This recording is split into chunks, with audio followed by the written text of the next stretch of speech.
রাধে রাধে বন্ধুরা, অমৃত কথা বাংলা চ্যানেলের নতুন পর্বে আপনাদের সকলকে স্বাগত জানাচ্ছি। মা তুলসী দেবীর অশেষ কৃপা পেতে অবশ্যই কমেন্ট বক্সে লিখুন জয় তুলসী নারায়ণের জয়। এই পর্বের বিষয় হলো সনাতন হিন্দু ধর্মে প্রকৃতির পুজো করা হয়।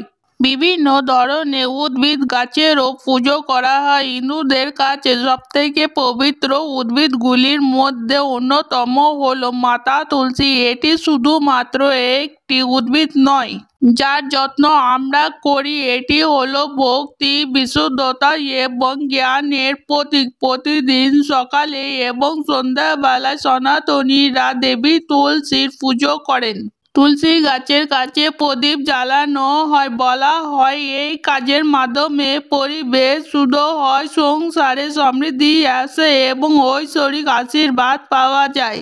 আজকের পর্বে আমরা জানবো তুলসী গাছের তলায় প্রদীপ কেন জ্বালানো হয়, সন্ধ্যাবেলায় তুলসী গাছের তলায় প্রদীপ কিভাবে জ্বালবেন তার সঠিক নিয়ম এবং এর উপকার কি। আসুন জেনে নেওয়া যাক। জানার আগে অমৃত কথা বাংলা চ্যানেলটিকে অতি অবশ্যই সাবস্ক্রাইব করুন, লাইক করুন, কমেন্ট করুন, শেয়ার করুন ও ধার্মিক নোটিফিকেশন ঘন্টাটি বাজিয়ে দেবেন।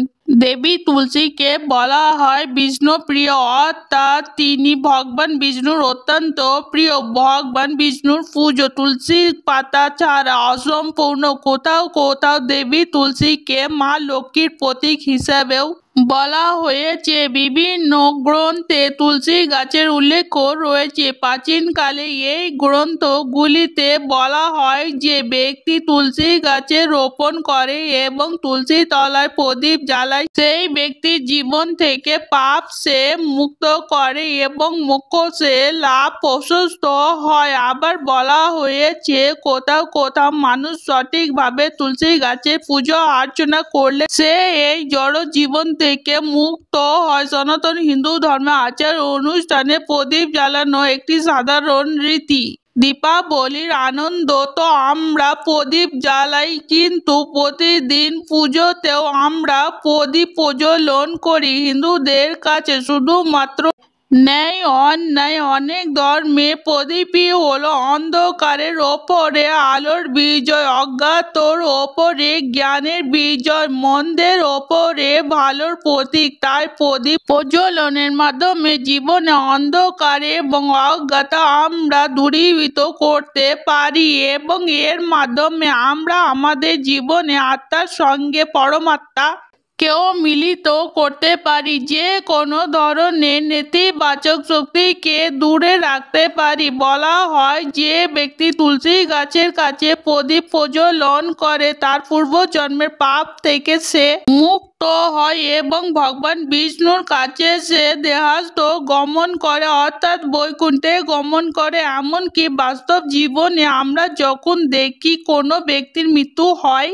তার মুখে পরিবারের সদস্যরা তুলসী গাছের দুটি পাতা দিয়ে মৃত ব্যক্তিকে মোক্ষ লাভে সহায়তা করে। আত্মা যখন মোক্ষ লাভ করে ভগবান বিষ্ণু শ্রীচরণে স্থান পায়।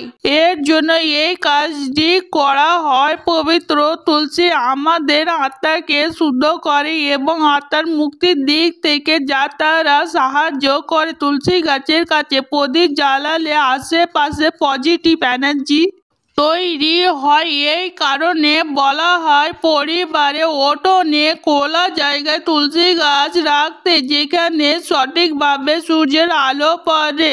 তুলসী গাছের কাছে প্রদীপ প্রজ্বলন করলে দেবী লক্ষ্মী এবং ভগবান বিষ্ণুর সম্মিলিত আশীর্বাদ পাওয়া যায়। দেবী লক্ষ্মী সম্পদ, সমৃদ্ধি দেবী, প্রাচুর্যের দেবী, প্রাচুর্যের আশীর্বাদ করেন। তিনি ভগবান বিষ্ণু আমাদের রক্ষাকর্তা, পরিবারকে রক্ষা এবং মঙ্গল প্রদান করে। সকালবেলায় স্নানের পরে তুলসী গাছের তলায় প্রদীপ প্রজ্বলন করবেন এবং প্রদীপ প্রজ্বলনের জন্য ঘি ব্যবহার করা সব থেকে ভালো। তুলসী গাছের কাছে প্রার্থনা করুন এবং প্রদক্ষিণ করুন, এতে ভগবান বিষ্ণু সন্তুষ্ট হন।